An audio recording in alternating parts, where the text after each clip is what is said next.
Dear students, कैसे हैं आप लोग।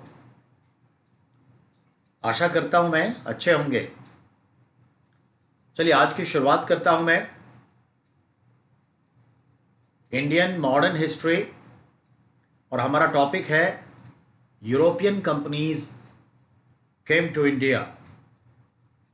यूरोपीय कंपनियों का भारत आगमन। ये जो भी कंपनियां थी ज्वाइंट वेंचर कंपनियां थी, संयुक्त अस्कंद कंपनियां। अब मैं आपको एक बैकग्राउंड के रूप में लेके चलूंगा। जैसा कि आप जानते हैं 1600 ईस्वी के आखिरी 31 दिसंबर को लंदन में ईस्ट इंडिया कंपनी की स्थापना हुई। लेकिन यह कंपनी भारत आई 1608 सूरत बंदरगाह हेक्टर नाम के जहाज से, जिसका कैप्टन विलियम हॉकिंस था, जो केबीसी के 7 करोड़ के क्वेश्चन का सवाल का जवाब था कि who was the captain of, ठीक है, हेक्टर शिप। तो विलियम हॉकिंस।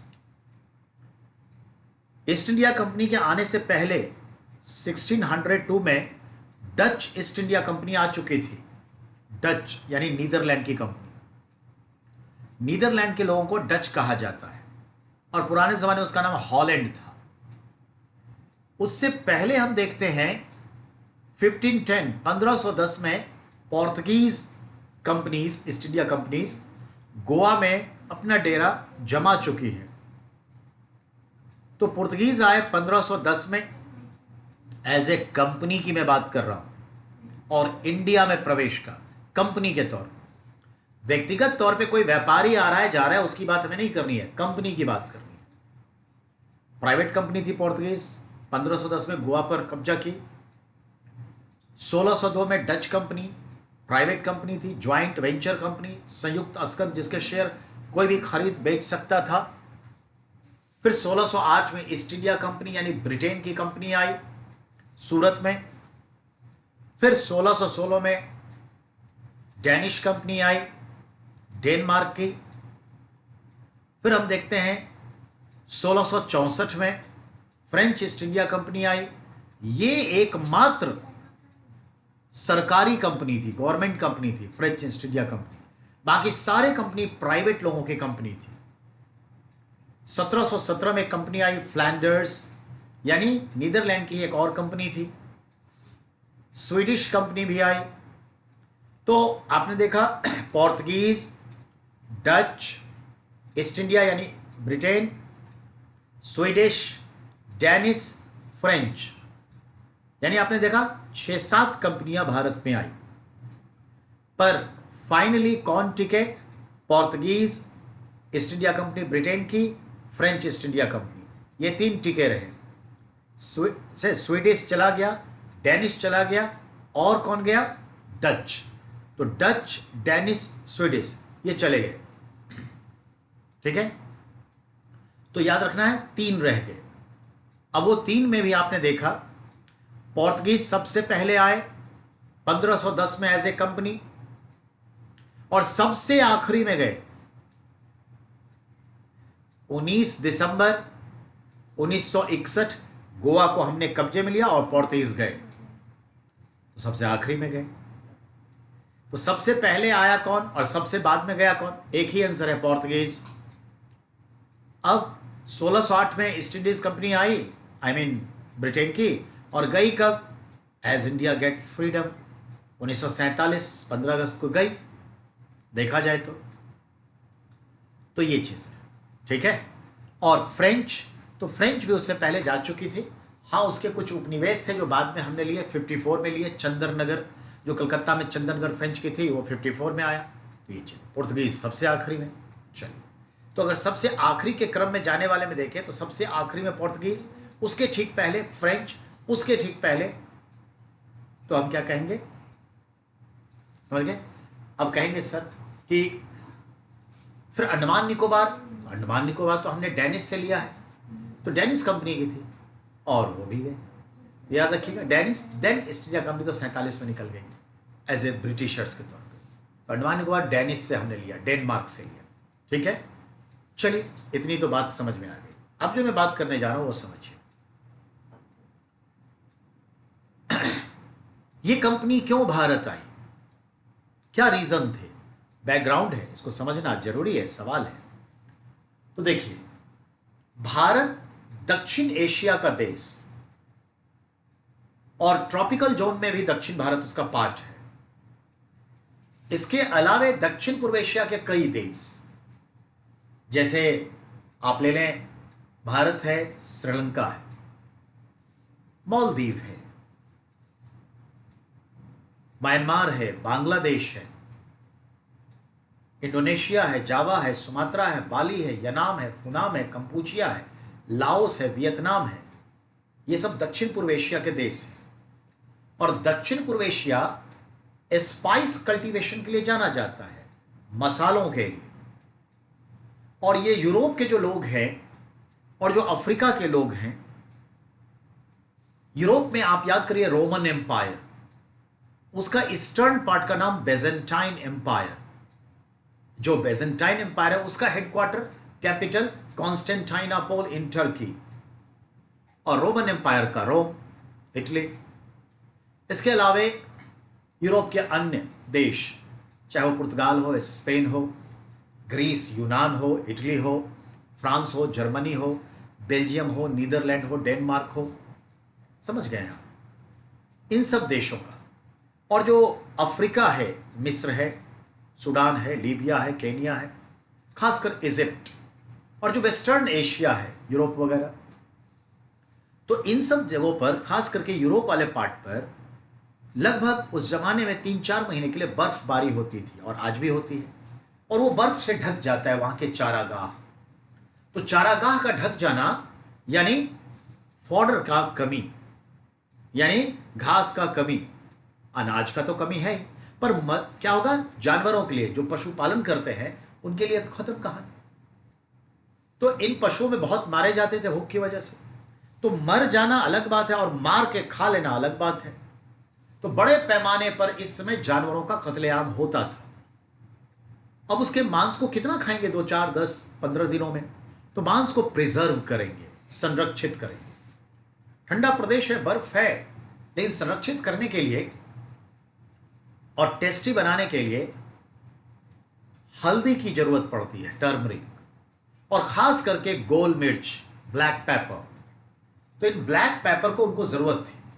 और भारत करीब 2500 वर्ष पहले से,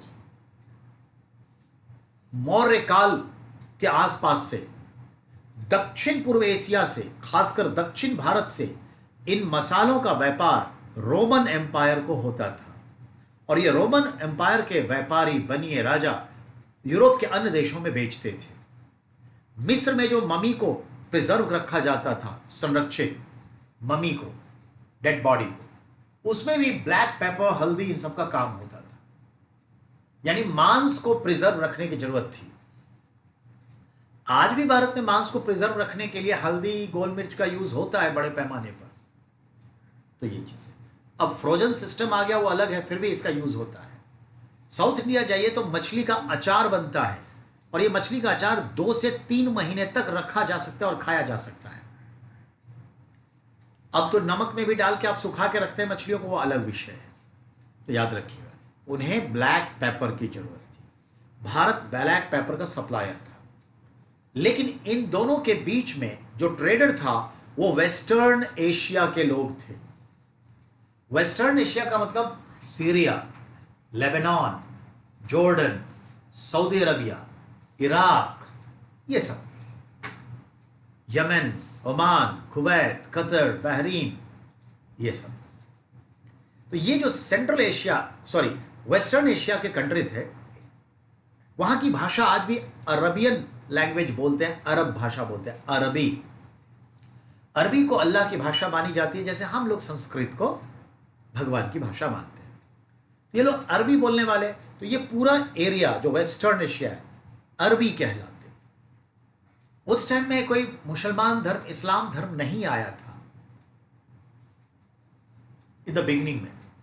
लेकिन समय के साथ आप जानते हैं 6th सेंचुरी एडी में, आज से लगभग 1400 साल पहले इस्लाम धर्म आया और इस्लामीकरण हुआ। लेकिन उससे पहले ये अरबी व्यापारी हैं और ये कुछ यहूदी हैं, कुछ लोकल जो भी नाम है, और ये भारत से व्यापार करते थे। तो ये अरब के व्यापारी भारत से व्यापार करते और इन मसालों को या अन्य चीज़ों को, मेडिसिन को, हर चीज़ को ये लेकर के चले जाते थे। कहाँ? अपने वेस्टर्न एशिया में। और दमिश्क नाम का जो शहर है, Damascus, the capital of Syria, eastern coast of Mediterranean sea, वहां पर सामान रखते और वो एक बड़ा ग्लोबल मार्केट था। और वहां से ये सामान खरीदने के लिए यूरोप के ट्रेडर्स आते और इसको लेकर जाते। समझ में आया? तो एक्चुअल जो प्रॉफिट है वो कौन उठा रहा है? Arabian traders. इधर का मार्जिन भी है और उधर का भी मार्जिन है। इस्लाम के रिचनेस का ये सबसे बड़ा कारण है, दोहरी अर्थव्यवस्था। तो ये अब हमें मालूम है कि अब ब्रिटेन, पुर्तगाल, स्पेन चाह रहा है कि हम डायरेक्ट वहां कैसे पहुंचे। किसी के पास मैप नहीं है कि इंडिया साउथ एशिया है कहां, और अरब वाले ये अपने राज्य उसको बताएंगे नहीं, और वहीं पर कोई आने की कोशिश की लैंडमार्क से तो काट डाले गए, रोक दिए गए, बाधाएं उत्पन्न की गई। ये इतिहास में है, आने नहीं दिया, तो वो आ नहीं सकते। तो इंतजार किस बात का? उस समय का जब नौवहन में, नेविगेशन में पाल वाली नौकाएं आ गई। जो नाव के ऊपर जो कपड़े तने होते हैं, पाल वाली नौकाएं, जिससे हम डायरेक्शन देकर के हवा को काट के विपरीत परिस्थितियों में भी, हवा के विपरीत दिशाओं में भी नौवहन कर सकते थे, जिससे मैरिनर कैंपास आ गया। और मैरिनर कैंपास से हम दिशा सूचक यंत्र से हम दिशा का ज्ञान कर सकते थे और इस तरह से गहरे समुद्र में यात्रा कर सकते थे। जब ये सब आ गया तो सोचा कि अब भारत को खोजने के लिए निकला जाए, ताकि डायरेक्ट आए, सामान खरीदे और यूरोप वाले अपने देश में डायरेक्ट बेचे। बीच का जो फायदा अरबियन लेते वो ना ले पाए और वो खुद व्यापार में ज्यादा से ज्यादा मुनाफा कमाए। यही सोच उनको समुद्री खोज, समुद्री यातायात, भारत की खोज के लिए जो एक कॉन्सेप्ट दिया। इस विषय में हम देखते हैं, स्पेन के एक राजा थे, हेनरी 6 थे। द नेविगेटर का टाइटल था, हेनरी 6 द नेविगेटर। उन्होंने एक आयोजन किया हर साल कि चलो भारत को ढूंढो, कहां है। उस ढूंढने के चक्कर में कई लोग स्पेन के राजा के साथ ताल्लुक बढ़ाए कि हम एक पर एक नेविगेटर्स आए और उनकी एक पूरी कमिटी बनी और 50, 100, 200 लोग मिलकर के, अकेला नहीं निकल सकता इतने बड़े समंदर में, तो 50-50, 100-100 नावें होती थी, अच्छे किस्म के बोट होते, सबका खाना पीना होता था और सब ये चलते थे, हिम्मत भी बनती थी। तो ऐसे होता था। इसी चक्कर में इटली के वेनिस का एक व्यक्ति विशेष, क्रिस्टोफर कोलंबस, 1492 में भारत की खोज के लिए निकला, पर ढूंढने निकला भारत, पहुंच गया अमेरिका। अमेरिका के, सेंट्रल अमेरिका के आसपास का क्षेत्र जो वेस्ट इंडीज का एरिया है, वहां पहुंचा। तो वहां के जो ट्राइबल्स कम्युनिटी से मुलाकात हुई तो वो थोड़ा रेडिश लुक रखते हैं, थोड़ा रेडिश, डार्क ब्राउनिश यानी रेडिश लुक। तो उन्हें लगा यही है भारत, यही है इंडियन, और उसने एक नाम चल पड़ा, रेड इंडियन। पर उन्होंने सेंट्रल अमेरिका की खोज की, West Indies group of island की खोज कर दी भारत के बदले। तो क्रिस्टोफर कोलंबस ने जिस महाद्वीप की खोज की, एक अलग दुनिया की खोज की, उसे नई दुनिया कहते हैं। आज भी अमेरिका को, चाहे वो उत्तर अमेरिका हो या दक्षिण अमेरिका या मध्य अमेरिका, नई दुनिया कहते हैं, न्यू वर्ल्ड। ठीक है। अब आइए, ऐसा ही एक शख्स जिसका नाम था अमरिगो वेस्पूसी, वो भी भारत के संदर्भ में निकला, लेकिन वो भी पहुंच गया कहां? अमेरिका, नॉर्थ अमेरिका को खोजा। मैक्सिको जमाइका के पास आया, नॉर्थ अमेरिका को ढूंढा। उसी अमरिगो वेस्पूसी के नाम पर अमेरिका नाम है, अमेरिका नाम है, अमरिगो वेस्पूसी। ठीक है। अब आइए, ऐसे ही एक आदमी फिर कहा कि कितना बड़ा अमेरिका है और ढूंढा जाए। वो भी निकला और वो जनाब पहुंच गए कहां? ब्राजील। और वो कौन थे? गैब्रियल। तो गैब्रियल ने ब्राजील को ढूंढा। तो गैब्रियल ने ब्राजील को, अमरिगो वेस्पूसी ने नॉर्थ अमेरिका को, और क्रिस्टोफर कोलंबस ने central America, so called West Indies को ढूंढा। ठीक है। मैगलेन ने दुनिया का चक्कर लगाया, ड्रैक ने दुनिया का चक्कर लगाया, जेम्स कुक ने न्यूजीलैंड को खोजा, तस्मान ने ऑस्ट्रेलिया और तस्मानिया की खोज की। इस तरह से कई लोग निकले, कई जगहों को खोज किए। उसी क्रम में ध्यान में रखिएगा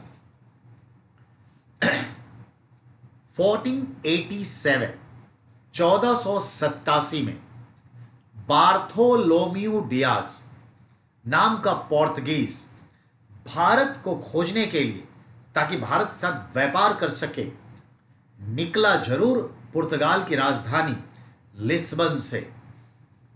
और वो जो रास्ता अपनाया, जो कॉमन रास्ता था, जो तट के किनारे किनारे समंदर में आप सफर करते थे, तो देखिएगा नक्शे में, आप अफ्रीका के नक्शे को दिमाग में लीजिए और जिब्राल्टर के उस पार स्पेन और पुर्तगाल को देखिए। पुर्तगाल की राजधानी लिस्बन जो है कोस्टल है, जैसे अपना मुंबई। तो लिस्बन से चला और मोरक्को, वेस्टर्न सहारा, ठीक है, होते हुए लाइबेरिया, टोगो, घाना होते हुए, फिर कॉन्गो, ठीक है, होते हुए फिर हम देखते हैं बोत्सवाना होते हैं, साउथ अफ्रीका के टिप पर पहुंच गया। ठीक है। साउथ अफ्रीका पे एक जगह है जो आखिरी, इसको क्या कहते हैं? केप ऑफ गुड होप, यानी आशा अंतरीप। अंतरीप शब्द जो है, इसका अर्थ होता है किसी महाद्वीप का, देश का लास्ट पॉइंट, उसको केप कहते हैं। जैसे हमारे इंडिया का जो लास्ट पॉइंट है तमिलनाडु वाला बेसिक लैंड का, उसे केप कैमोरीन कहते हैं। केप आया ना, तो ये चीजें ध्यान में रखिएगा। तो ये केप ऑफ गुड होप है, आशा अंतरिक्ष। यहां पर अक्सर बहुत तूफान आता है, समुंदर बहुत अस्थिर होता है, और इन तूफानी चालों से घबरा गया बार्थोलोम्यू डियाज, और वो अपने नाव को बैक करके लेके चला गया घर। इससे आगे नहीं बढ़ने की हिम्मत, तो आगे नहीं बढ़ सका। सवाल, वह पुर्तगाली या यूरोपियन कौन था जो केप ऑफ गुड होप से आगे नहीं बढ़ पाया? Bartholomew Diaz 1487। अब आइए, अब एक और व्यक्ति है पुर्तगाल का, जिसका नाम है वास्को डे गामा।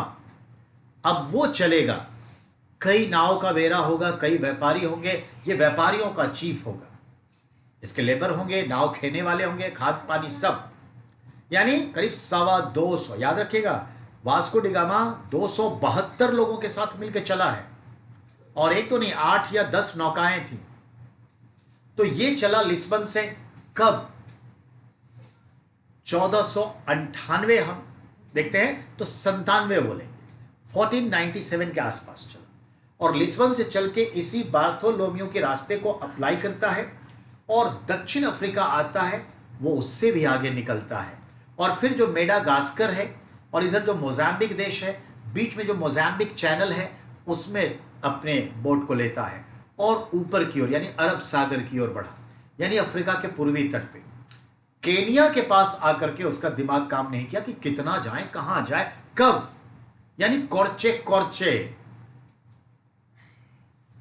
यानी थोड़ा और थोड़ा और, समझ आई बात? तो ये स्थिति में आ गया। तब उसे मिला हमारे गुजरात का एक नेविगेटर, नाविक, जो अक्सर अपना बड़ा बेड़ा फ्लीट लेके आता था, नाव, और माल चढ़ाते उतारते और फिर लेके जाता था। तो उसे तो पूरे रास्ते का सफर मालूम था। तो केनिया में उसे मिला, केनिया के तट पे हमारे गुजरात का एक नेविगेटर, नाविक, जिसका नाम था अब्दुल मजीद। ये एनसीईआरटी में क्लियर है। अब्दुल मजीद ने वास्को डी गामा को रास्ता दिखाया कि चलो मेरे साथ, मैं तुम्हें इंडिया पहुंचाता हूं जहां तुम्हें जाना है।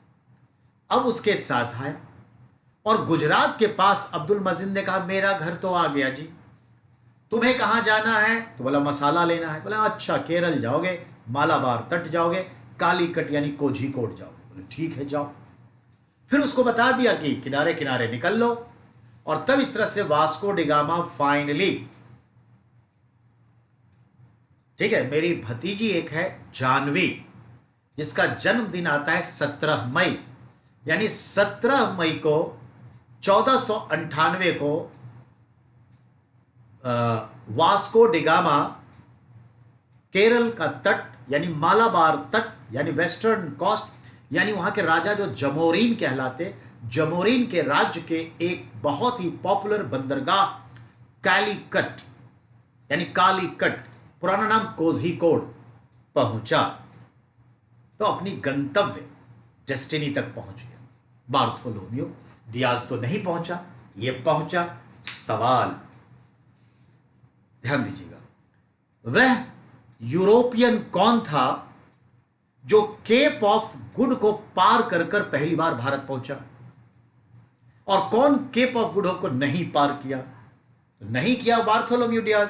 One who cross the Cape of Good Hope, it was Vasco da Gama. And again one question, क्या पहला यूरोपीय जिसने भारत की खोज समुद्री मार्गों से की? भारत को तो जानते ही हैं सब, पर यूरोपियन को नहीं मालूम है कि भारत कहां है। मालूम है भारत यहां है, स्थल मार्ग से मालूम है, पर समुद्री रास्ते से भारत कहां होगा, दैट इज नो आइडिया। इसीलिए सवाल है कि समुद्री मार्ग से भारत की खोज करने वाला पहला यूरोपियन कौन? Vasco da gamma. Vasco da gamma एक व्यापारी था।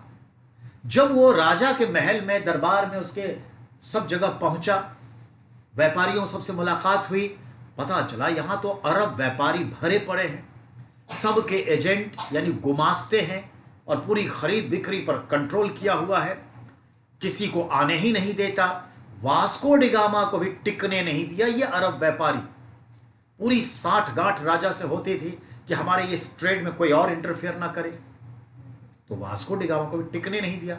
व्यक्ति विशेष के तौर पर आया था, उसके साथ कुछ कर्मचारी लोग थे, कुछ माल ब्लैक पेपर खरीदा, और केरल के कालीकट में जो सूती वस्त्र बनता था, याद रखिएगा, केरल के कालीकट में जो सूती वस्त्र के कपड़े बनते थे, बहुत सारी मात्रा में यह वस्त्र भी खरीदा, जिसे कैलिको कहा गया है। तो कैलिको एक वस्त्र था, सूती वस्त्र जो कालीकट में बनता था, उसे भी खरीदा। बड़ी मात्रा में गोल मिर्च, ब्लैक पेपर खरीदा और चल पड़ा। उसकी 4 नावें बर्बाद हो गई, आधे से ज्यादा लोग मर गए, 90-92 लोग ही वो पहुंचे, पर नुकसान हुआ, खर्च हुआ, सामान खरीदा। जितना नुकसान खर्च हुआ, जो पूंजी लगी, इन सब को जोड़ दीजिए, उसका 60 गुना ज्यादा दाम में इसने ब्लैक पेपर को यूरोप के मार्केट में बेचा। जीप पे खून लग गया प्रॉफिट का। फिर एक बार आ गया लेकिन मर गया। उसके बाद तीसरी बार चांस भी मिला, आ न सका क्योंकि मर गया। तो 2 बार आया वास्को डी गामा। समझ में आई बात? तो वास्को डी गामा कब पहुंचा, कहां पहुंचा, किसका? तो केरल, कालीकट, वेस्टर्न घाट, जमोरीन के शासक के यहां, और समझ ही गए सारी बात। तो ये है आपको वास्को डी गामा। एक व्यक्ति है, एक कोई कंपनी के तौर पे नहीं आया है, व्यापारी है। तो कंपनी के तौर पे संदर्भ देखें तो हम आगे बात करते हैं। तो इस तरह से देखा आपने शुरुआत। अब पुर्तगाली आए। अब देखिए इस पुर्तगाली को 1503 में, ठीक है, फिर कुछ पुर्तगाली 3 जहाजों का बेड़ा लेकर आए और भारत के क्षेत्रों में व्यापार वाणिज्य करने लगे। ठीक है, अब देखिए नूनहो दी कुन्हा, ये 3 जहाजों का बेड़ा लेके आया था, नूनहो दी कुन्हा। और फिर 1509 में अल्मीडा डे एल्बुकर्क आया और उसने गोवा पर कब्जा कर लिया। गोवा का उस वक्त नाम था रेवती द्वीप। रेवती आइलैंड। और गोवा पर कब्जा था बीजापुर के आदिल शाही राजा का, इब्राहिम आदिल शाह। और उस टाइम विजयनगर का राजा था, ठीक है। विजयनगर राज्य पे 4 वंशों ने शासन किया, संगम, सलूब, तलूब, अरविड। तलूब वंश 1505 से 1570 शासन किया।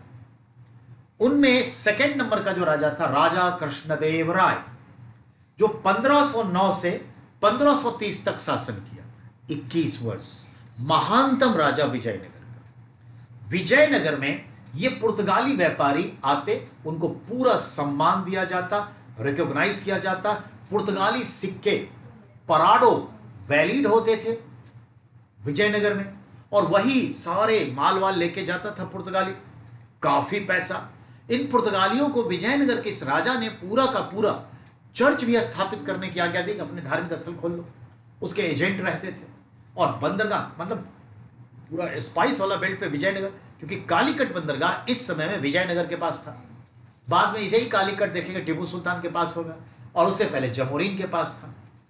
तो याद रखना, व्यापार का केंद्र। अब चूंकि यही पुर्तगाली अरबी तुर्की नस्ल के घोड़े विजयनगर राज्य को सप्लाई करते, जो शक्ति का प्रतीक था, युद्ध में बोफोर्स तोप की तरह काम करता था, F-16-18 की तरह काम करता, राफेल की तरह काम करता, राफेल की तरह। और कहा गया कि बहमनियों को सप्लाई नहीं करोगे घोड़ा। इस तरह से पुर्तगाली व्यापारी से काफी फायदा होता विजयनगर को, व्यापार वाणिज्य, तो उसको तरजीह भी दिया था। आप ध्यान से सुनेंगे।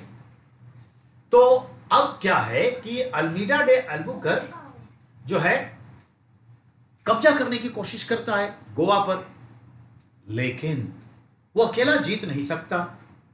तो गोवा पर कब्जा करने में विजयनगर का राजा कृष्णदेव राय ने पूरी मदद की, फुल सपोर्ट किया, क्योंकि विजयनगर राज्य हिंदू राज्य था और वो राज्य दिल्ली सल्तनत के खिलाफ स्थापित हुआ था। और दिल्ली सल्तनत एक राज्य बहमनी सिया मुसलमानों का कायम हुआ था, और सिया मुसलमानों का बहमनी राज्य 5 टुकड़ों में 1518 तक टूट चुका था, ठीक है। लेकिन उसी में से एक ऑलरेडी बीजापुर निकल गया था, तो उसका था। तो हिंदू मुस्लिम वाली भी बातें आप समझ सकते हैं, और ट्रेड का वॉर भी। तो गोवा पर कब्जा करने में विजयनगर के राजा कृष्णदेव राय ने पूरी मदद की। और उस टाइम में यूरोप से आने वाले लोगों को समझा जाता था यूनान से ही आ रहा है। बिल्कुल जैसे आज भी कोई भी दक्षिण भारतीय अगर दिल्ली में आ जाए तो दिल्ली के जनरल लोग क्या कहते हैं, मद्रासी मद्रासी मद्रासी। उसको लगता है एक ही चीज है मद्रास साउथ इंडिया में। जिसको थोड़ा डार्क कलर काला देख लिया, बिहारी बिहारी बिहारी, उसको लगता है ये बिहारी ही होगा, भले उड़ीसा हो, बंगाल हो, मध्य प्रदेश हो। समझिए। तो गोवा पर विजय हासिल किया, और यूरोप से आने वाले को यवन कहा जाता था। और ऐसे एक यवन पुर्तगाली को गोवा में स्थापित करने का काम राजा कृष्णदेव राय ने किया। इसलिए राजा कृष्णदेव राय ने अपना टाइटल रखा यवन स्थापनाचार्य, यवनों को स्थापित करने वाला। समझ में आई बात? व्यापार कितना इंपॉर्टेंस है, समझ में आया? तो व्यापार से हमको जब तक फायदा हुआ हमने चीन को तरजीह दी। अब मुझे लगा कि नहीं तो नहीं। चलिए, ये बात समझ में आ गई। अब आइए, तो 1510 में अंत तक गोवा पर पुर्तगालियों का कब्जा हो गया। यह पहला एज ए कंपनी भारत में प्रवेश माना जाएगा पुर्तगालियों का। उसे 1498 नहीं रिलेट करें, पर अगर ऑप्शन में यही है 1498 तो मजबूरी का नाम। ठीक है, चलिए, तो यहां तक समझ में आई बात। अब आइए, पुर्तगाली तो अब आ जा रहे हैं, और आ जा रहे हैं तो पूरा अरब सागर पे कमांड है इसका। अरब सागर में उसकी तूती बोलती थी, और अरब सागर में कोई भी जहाज गुजरता था तो बोलता टैक्स दो। इसको कहते हैं कार्टेल, यानी माल भाड़ा, गाड़ी भाड़ा, क्योंकि यहां से गुजरोगे तो पैसा दो। यही गुजरने के डर से आज साउथ चाइना सी में हम लोग अड़े हुए हैं चीन को दबाने के लिए। यह कार्टेल वाला प्रॉब्लम खड़ा करेगा कल, जो पुर्तगालियों ने किया था। कहते हैं कि ये पुर्तगाली जो होते थे अपनी साथ सेना रखते थे, बड़े व्यापारी, एक हाथ में क्रॉस और एक हाथ में तलवार। क्या? पुर्तगीज, एक हाथ में तलवार और एक हाथ में। अब होता क्या था, क्रॉस यानी जो भी जहाज गुजर रहा है टैक्स मांगो जबरदस्ती, कार्टेल, भाड़ा दो, हम ही यहां सिक्योरिटी देंगे। कोई समुद्री लुटेरे पायरेटिंग नहीं करेगा, आई एम द बॉस। और अगर नहीं देता तो जहाज डुबो दिया जाता था, लूट लिया, डुबो दिया, सिंक, बर्बाद। सैकड़ों को ऐसा करता था। और सुनिए, दूसरा ऑप्शन था ईसाई धर्म कबूल करो वरना क्लैश। ठीक है ना, तो ये था। तो किस ऐसे यूरोपियन व्यापारियों के पास एक हाथ में तलवार और एक हाथ में क्रॉस रहता था? ऐसे ही सवाल है। पोर्तुगीज। अरब सागर पर किसका एक तरह से कब्जा था? तो पोर्तुगीज। अरब सागर में गुजरने वाले जहाजों से कार्टेल कौन वसूलता? पोर्तुगीज। अब आइए, यूरोप के ब्रिटेन भी आना चाहता था भारत, पर उसके पास भारत आने के लिए समुद्री नक्शे नहीं थे कि कैसे जाएं। बिना मैप के आप दूर सफर नहीं कर सकते। आज देखिए, जीपीएस सिस्टम आपकी गाड़ी में लगा है, कहीं से कहीं चले जाते हैं। तो सबसे पहले क्या काम करेगा?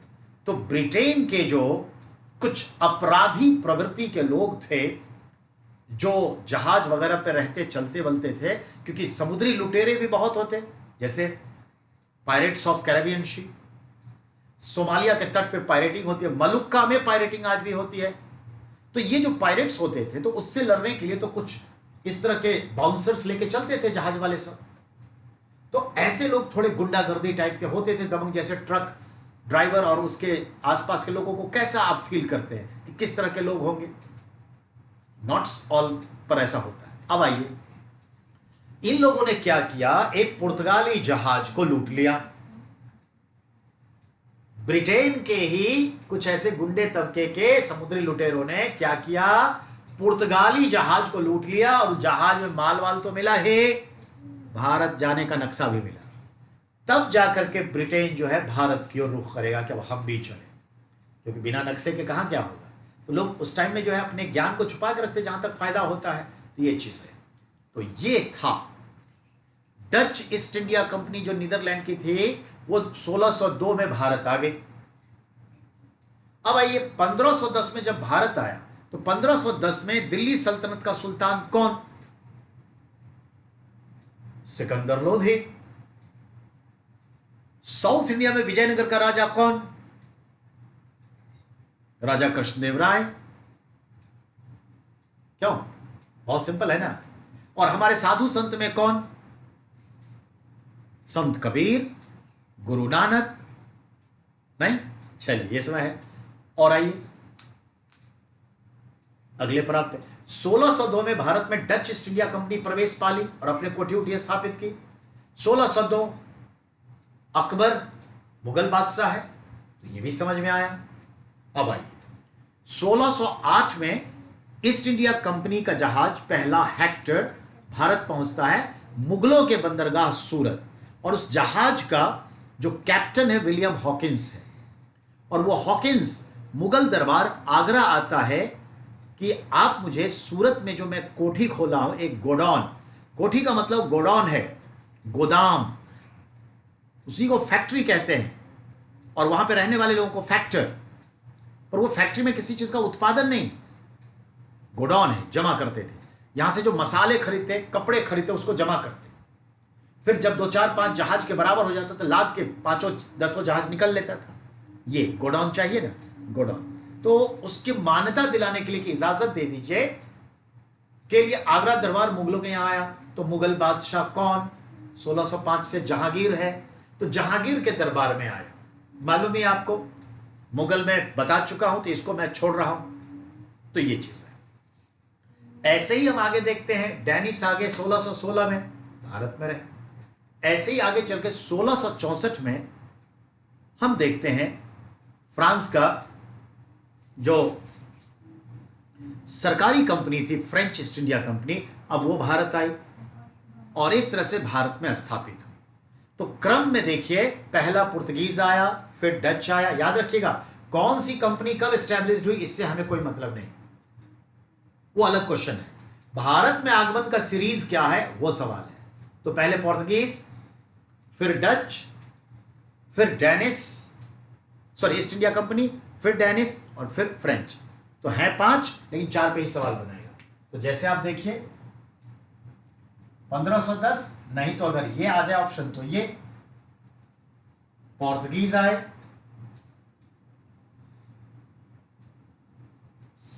ठीक है। उसके बाद 1602 डच यानी नीदरलैंड,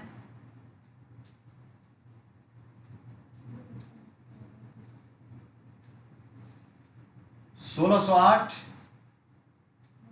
यानी ईस्ट इंडिया,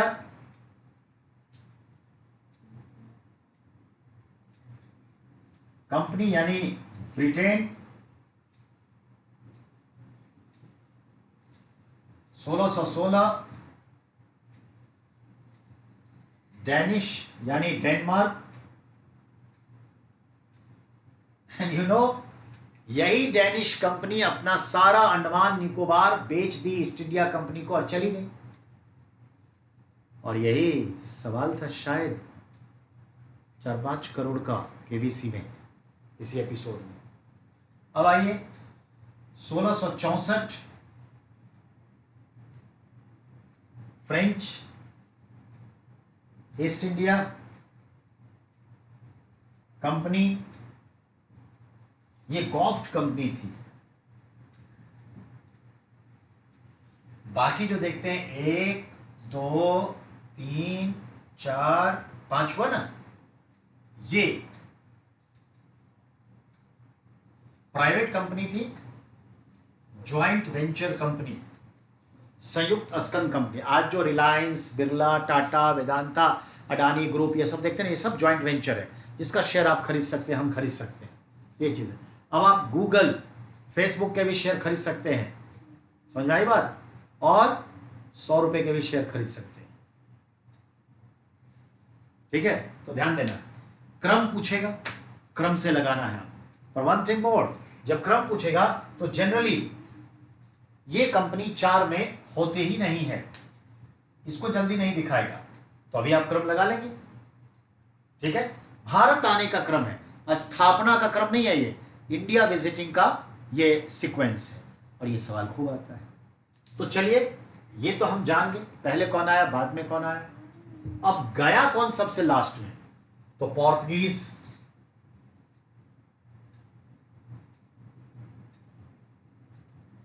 कौन सबसे लास्टली बैक हुआ भारत से, पोर्तुगीज। कब हुआ, अभी हमने बताया 19 दिसंबर 1961, एक पॉइंट क्लियर। अब आइए डच कब गए, तो डच गए फाइनली 1795। 1795 में डच चले गए, ब्रिटेन से हार गया 1759 में, और कहा कि तुम बोरिया बिस्तर समेट लो, तो वो ठीक 59 को पलट दीजिए तो 95 होगा। तो अम्बयाना और बेदरा का युद्ध हुआ और वहां हारा और 95 में चला गया। तो ये ईस्ट इंडिया कंपनी कब जाएगी, ये तो ऐसे ही आप समझ जाएंगे। डेनिस तो पहले ही चली गई, अपने सारे क्षेत्र को बेच दिया, किसको, ईस्ट इंडिया कंपनी को। और डेनिस ने बेचा कौन सा, अंडमान निकोबार, याद रखिए। और तो डेनिश ने कहां कब्जा किया था, अगर यही पूछ दे, Andaman Nicobar, to sell out East India Company. और फ्रेंच ईस्ट इंडिया कंपनी कब गई, देखा जाए तो इसका चंदर नगर, जो कलकत्ता के पास था चंदर नगर, उसको सेल आउट फाइनली किया, चली गई, क्योंकि बाकी पुडुचेरी सब तो हमने मिला लिया। तो ये चीज है। लास्टली कौन गया, पहले कौन आया, ये सवाल होता है, ये कॉमन सा मैटर है, ठीक है। चलिए, इससे अब आप आगे बढ़ेंगे, अब हम 1 बाय 1 डिटेल में आएंगे, ठीक है। ओके, मिटाया जाए, बच्चे लोग डिलीट करो। Ramendra, do you understand now? Yes. Rudra? Yes. Okay. And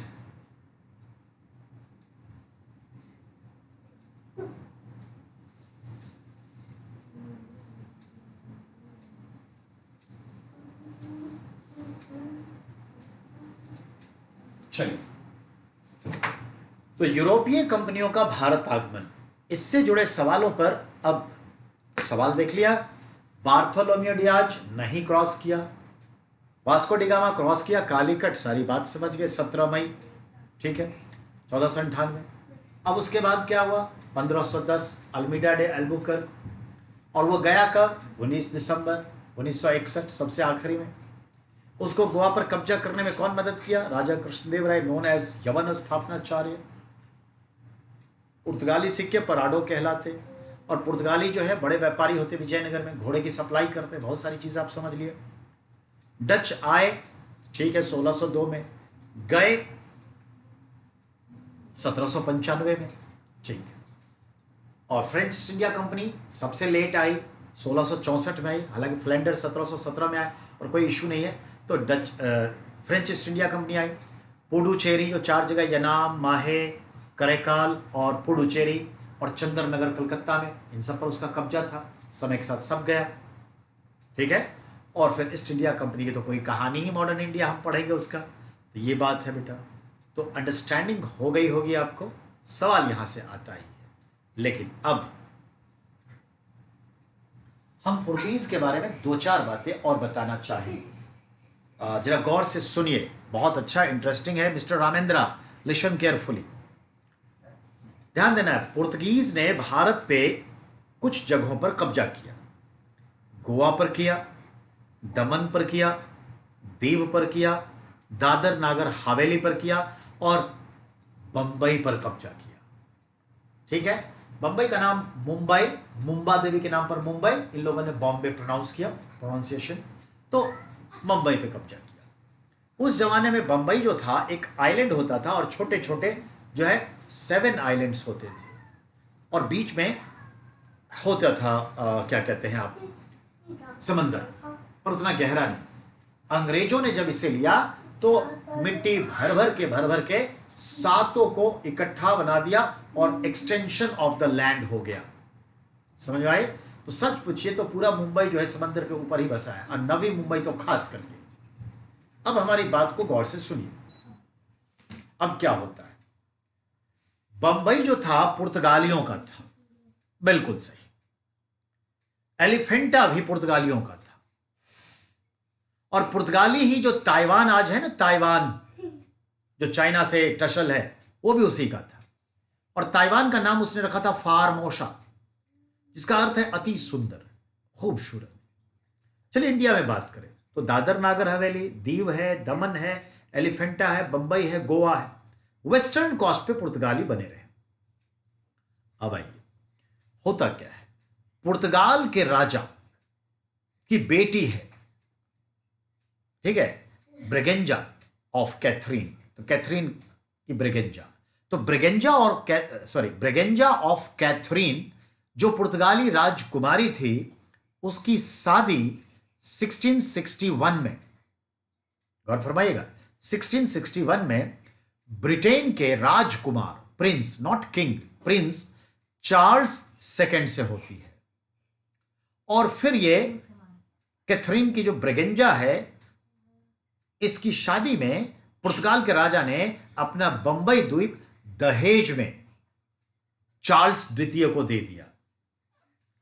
Charles द्वितीय ने समय के साथ 1666 में, जिस साल शाहजहां मृत्यु को प्राप्त होगा, उस साल वह 10 पाउंड स्टर्लिंग के एनुअल रेंट पर यह पूरा मुंबई द्वीप ईस्ट इंडिया कंपनी, जो उसी के देश की एक कंपनी है, को भाड़े पर दे देता है, रेंट पर।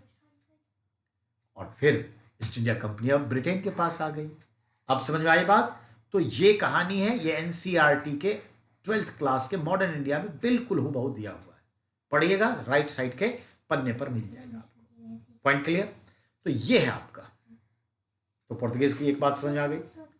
अब ये पुर्तगीज जब गोवा में कैप्चर्ड कर लिए, तो गोवा में उन्होंने एक रूल बनाया। अब उनको ऐसे लेबर चाहिए, स्टाफ चाहिए जो उनके बिजनेस को आगे बढ़ाए। अगर पुर्तगाल से लाएंगे तो कीमत तो पुर्तगाल के हिसाब से देनी पड़ेगी, तो प्रॉफिट कहां उतना, तो इनको ज्यादा प्रॉफिट चाहिए। तो यहां के लोकल लोगों को अगर स्टाफ के तौर पे भर्ती करेंगे तो लॉयल्टीज नहीं मिलेगी। इन दैट रिस्पेक्ट उन लोगों ने सोचा कि हम पुर्तगाली यहां के स्थानीय लड़कियों महिलाओं से शादी करें, और शादी करने से जो बच्चे पैदा होंगे वह नस्ल से, खून से पुर्तगाली होंगे, पर हम उसे बराबर का तो नहीं देंगे, तो हम उससे स्टाफ के तौर पे वर्क लेंगे तो लॉयल बना रहेगा। यही सोच करके उन्होंने कानून बनाया पुर्तगालियों ने, और गोवा में कानून बना कि एक पुर्तगाली मैक्सिमम 4 शादी कर सकता है, यहां के स्थानीय महिलाओं से, भारतीय महिलाओं से, गोवा की महिलाओं से, लड़कियों से। आज भी ये रूल लागू है, लेकिन अब ये रूल धीरे धीरे खत्म हो जाएगा, क्योंकि एंग्लो इंडियन ही नहीं बचेंगे। आपको भी मालूम है 282 एंग्लो इंडियन रह गए हैं अब भारत में, इसलिए दो जो एंग्लो इंडियन का सीट लोकसभा में नॉमिनेट होता था, यह प्रोविजन खत्म कैसे? कोई कानून आया नहीं, कह दिया गया कि अब है ही नहीं इसकी नुमाइंदे, तो आगे इसको एक्सटेंशन ही नहीं किया। हर बार मैंने हर 10 साल पे एक्सटेंशन मिल जाता था, 10 साल पूरे हो गए 2020 में, एक्सटेंशन मिला ही नहीं, तो यानी अपने आप खत्म हो गया ये। तो याद रखिएगा, हॉट क्वेश्चन होगा इस बार पॉलिटिकल, तो समझ में आ गई होगी बात। तो इस तरह से हम देखते हैं कि पुर्तगालियों ने गोवा में इस तरह की व्यवस्था की। अब एक शब्द आया जो पुर्तगाली पिता और स्थानीय महिलाओं की शादी से उत्पन्न जो बच्चे हुए उसे कहलाया एंग्लो इंडियन, आंग्ल भारतीय। अब ये जो आंग्ल भारतीय हैं, अब वो जो जब शादी करेंगे यहां, तो उनके बच्चे को एंग्लो इंडियन नहीं कहेंगे। अब समय के साथ जो हजारों की संख्या में एंग्लो इंडियन थे, आज की तारीख में पूरे भारत में सिर्फ 282 एंग्लो इंडियन रह गए। तो अब 282 के लिए तो आप कोई अलग से एमपी नुमाइंदे नहीं करेंगे, because of this time being they passed away, चल बसे, गुजर गए। तो चलिए, in that respect I would like to be also ending this class, just remaining 5 minutes more. तो पुर्तगालियों का संदर्भ तो आप समझ गए। अब पुर्तगाली के संदर्भ में हम देखते हैं, गोवा मुक्ति दिवस हम 19 दिसंबर को मनाते हैं, क्योंकि 19 दिसंबर 1961 को हमने गोवा को पुर्तगालियों से मुक्त कराया, ऑपरेशन विजय ऐसा कुछ चला था, और गोवा तब से भारत का हिस्सा हो गया। यह ध्यान में रखना है। Point clear? अब ध्यान दें, गोवा के लोग आज भी पुर्तगाल में जाके बस सकते हैं। आज भी वो उसे ऑफर दिया हुआ है कि जो भी आए पुर्तगाल में इजीली उनको सिटीजनशिप मिलेगी, बस सकते हैं। और लगभग पिछले 10-20 वर्षों में 1000 से ज्यादा गोवा के एंग्लो इंडियन चले गए हैं पुर्तगाल अच्छी लाइफ जीने के लिए। ये रियलिटी है, ठीक है। तो चलिए, आज ये जो टॉपिक था उसका एक बड़ा पार्ट पुर्तगीज खत्म हुआ, डच पे कोई ज्यादा नहीं, पर इतना समझिए डच जो है इंडोनेशिया में ज्यादा सफल रहा। भारत में भी उसकी कोठियां थी मुसलीपट्टनम के आसपास। लेकिन होता क्या है, अम्बयोना नाम का एक जगह है इंडोनेशिया में, जहां पर डच कंपनियों ने ईस्ट इंडिया कंपनी के साथ लड़ाई लड़े और उनके कंपनी के कई स्टाफ को कत्लेआम कर दिया। इसका बदला ईस्ट इंडिया कंपनी ने इसे भारत में लिया, बैटल ऑफ बेदरा। याद रखिएगा, 1759 में बैटल ऑफ बेदरा में ईस्ट इंडिया कंपनी ने निस्तो नाबूद किया, कमर तोड़ दी, किसकी? डच कंपनी की, और एग्रीमेंट साइन करवा दिया, तुम अब भारत में व्यापार नहीं करोगे और जितनी जल्दी हो बोरिया बिस्तर समेट लो। अतः Dutch company finally bag and baggage 1795 में भारत को अलविदा कह दी, चली गई। डेनिश कंपनी भारत में आई, अंडमान निकोबार की तरफ रही, इंडोनेशिया के कुछ द्वीपों पर उसका कब्जा था। लेकिन फाइनली जिस तरह से ईस्ट इंडिया कंपनी ताकतवर होती चली गई, डेनमार्क की डेनिश कंपनी ने अंडमान निकोबार को अपने पूरे द्वीप समूह पर जहां तक उसका उसको ईस्ट इंडिया कंपनी को बेचकर भारत से चली गई। ये भी आप समझ गए। अब आइए, बच गए फ्रांस और ये, तो ध्यान देना है, फ्रेंच ईस्ट इंडिया कंपनी का और ईस्ट इंडिया कंपनी का एक बड़ा युद्ध होता है। युद्ध तो बहुत होते हैं, 3-3 युद्ध होते हैं, पर एक युद्ध की मैं बात कर रहा हूं। वो युद्ध होता है 1760 में, बैटल ऑफ वांडीवास। वांडीवास के युद्ध में फ्रेंच ईस्ट इंडिया कंपनी हार जाती है, ईस्ट इंडिया कंपनी विजयी होती है, एग्रीमेंट साइन होता है और कह दिया जाता है कि आप भारत में राजनीतिक वर्चस्व स्थापित नहीं करेंगे, राजनीतिक मामलों में दखल नहीं देंगे। आप व्यापारी के तौर पे व्यापार करिए, उससे हमें आपत्ति नहीं है, लेकिन आप एक राजनीतिक शक्ति बनने का प्रयास नहीं करेंगे, ऐसा दबाव बना दिया, एग्रीमेंट में साइन करवा दिया ईस्ट इंडिया कंपनी ने फ्रेंच को। तो ये सवाल है। तो अब एकमात्र राजनीतिक शक्ति खिलाड़ी कौन रह गया? East India Company. और पुर्तगाली बस गोवा में सिमट के रह गए। गोवा, दमन, दीव, दादर नगर हवेली। समझ में आई बात? और इस तरह से अब इस राजनीतिक पृष्ठभूमि पर, पटल पर खिलाड़ी एक ही रह गया, ईस्ट इंडिया कंपनी। और वो खुल करके खेला और समय के साथ पूरे भारत को निगलने के प्रयास में पूरा भारत निगल लिया, डायरेक्टली इनडायरेक्टली। लेकिन फिर भी इतना कुछ होते हुए भी हमारी 603 रियासतें स्वतंत्र थी। ठीक है, पर वो रियासतें मिला भी दें तो लगभग 1/3 था, 2/3 पर ईस्ट इंडिया कंपनी का कब्जा था। इनमें से 565 रियासतें भारत की ओर, भारत में मिल गई, और बाकी रियासतें पाकिस्तान में मिली, यानी 35 और 6 41 रियासतें। इन 565 रियासतों में से 562 रियासतें 15 अगस्त 1947 में ही या उससे पहले ही भारत में मिल गई। 3 जो है आजादी के बाद हमने मिलाया है, जो हैदराबाद, जूनागढ़ एंड कश्मीर, जम्मू कश्मीर। तो 562 प्लस 3 565 रियासतों से हमारा ये भारत बना है। तो ये याद रखिएगा। आज के लिए हम यहीं समाप्त करते हैं। कल का हमारा टॉपिक जो होगा वो नेक्स्ट टॉपिक हम चूज कर रहे हैं आपके लिए, भारत में जो गवर्नर जनरल्स आए और जो इंपॉर्टेंट हैपनिंग्स होगी हम उसे देखेंगे। तो governor generals and important happenings, ये हमारा टॉपिक है। ये टॉपिक 2 दिन चलेगा, यानी ये लगभग 2.5-3 घंटे का टॉपिक है, पर सवाल बहुत है। तो इसी टॉपिक पे हम बात करेंगे टुमारो। लेकिन कल थर्सडे है, थर्सडे फ्राइडे, कल पॉलिटी का दिन है। हम पॉलिटी पे बात करेंगे, लोकसभा, राज्यसभा, विधानसभा, विधान परिषद, इन विषयों पर हमारा बात होगा। तो कल पॉलिटी करेंगे। ठीक है, बहुत बहुत धन्यवाद।